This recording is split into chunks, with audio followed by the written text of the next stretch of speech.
मराठवाड्यातील पूरग्रस्तांसाठी मदतीचा हात पुढे करण्याच्या आमदार सतेज पाटील यांच्या आवाहनाला प्रतिसाद.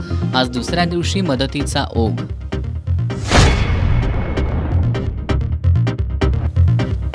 कोल्हापूर शहर आणि उपनगरांमधील वाढत्या गुंडगिरीबद्दलच्या एसन्यूजच्या वृत्ताची विधान परिषदेच्या उपसभापती डॉक्टर नीलम गोऱ्हेंनी घेतली दखल. जिल्हा पोलीस अधीक्षकांना तातडीनं कारवाई करून 15 दिवसात कारवाईचा अहवाल सादर करण्याची दिली सूचना. महावितरणच्या पुनर्रचना आदेशामुळे कर्मचाऱ्यांमध्ये अस्वस्थता. उपकेंद्राच्या कंत्राटीकरणाचा कर्मचाऱ्यांसह ग्राहकांनाही बसणार फटका. देवीच्या दर्शना अगोदर घ्यावं लागते फलक आणि कमानींचं दर्शन. कोल्हापूर शहरातील स्थिती. महापालिकेनं अनधिकृत फलक आणि कमानी हटवण्याची होतीये मागणी.